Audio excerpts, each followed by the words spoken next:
তো হাই বন্ধুরা, তোমরা সবাই কেমন আছো? আশা করি সবাই খুব ভালো আছো, আর আমিও খুব ভালো আছি। তো দেখো, এখানে সকালে জলখাবারে আমি মুড়ি আর আলু পেঁপে তরকারি করেছিলাম নিরামিষ।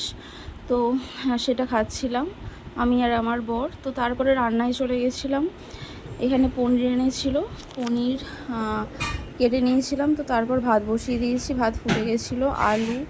আলু টমেটো এগুলো কেটে নিয়েছিলাম। এখানে মশলাও করে নিয়েছিলাম, আদা জিরে লঙ্কা বাটা, যেহেতু নিরামিষ হবে। তো এখানে এই দেখো বসিয়ে দিয়েছিলাম আলু দিয়ে, পনির দিয়ে, টমেটো দিয়ে তরকারি। তো এই দেখো এখানে এখন কষা চলছে, কষা হচ্ছে। এই দেখো ভালো করে এখন কষছি আমি তরকারিটাকে। আর পনিরগুলো হালকা লাল লাল করে ভেজে নিয়েছিলাম।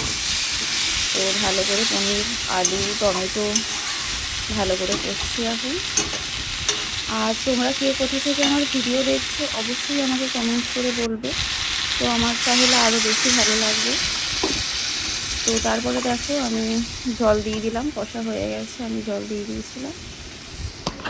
তো তারপরে এবার আমি তরকারিটাকে জল দিয়ে ভালো করে ঢেকে দেবো।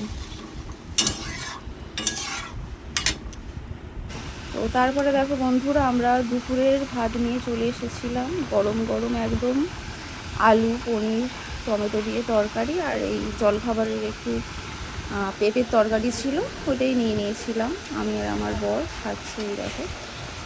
আর আমার বর বললো তরকারিটা খুব সুন্দর হয়েছিল খেতে। আর আমার তো পনির খেতে ভীষণ ভালো লাগে, আমি ভীষণ ভালোবাসি আমি পনির খেতে।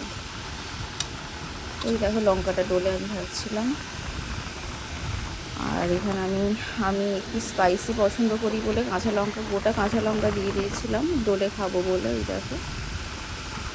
তো তোমাদের কেমন লাগলো আমার ভিডিওটা, তো অবশ্যই আমাকে কমেন্ট করে জানাবে। আর তারপরে দেখো রাতের মেনুতে আমি মুড়ি নিয়ে নিয়েছিলাম, আমার বরকে ভাত দিয়ে দিয়েছিলাম, ভাত দিয়ে তরকারি ও খাচ্ছে, আর আমি মুড়ি খাচ্ছিলাম তরকারি দিয়ে। তো তোমরা সবাই ভালো থাকবে, সুস্থ থাকবে। আর আমার ভিডিওটা যদি তোমাদের ভালো লেগে থাকে, তো অবশ্যই আমার ভিডিওতে লাইক আর কমেন্ট করে আমার পাশে থাকবে, আর সবাইকে ভিডিওটা আমার শেয়ার করে দেবে। তো আজকের মতো ভিডিওটা আমি এখানেই শেষ করছি। সবাইকে বাই।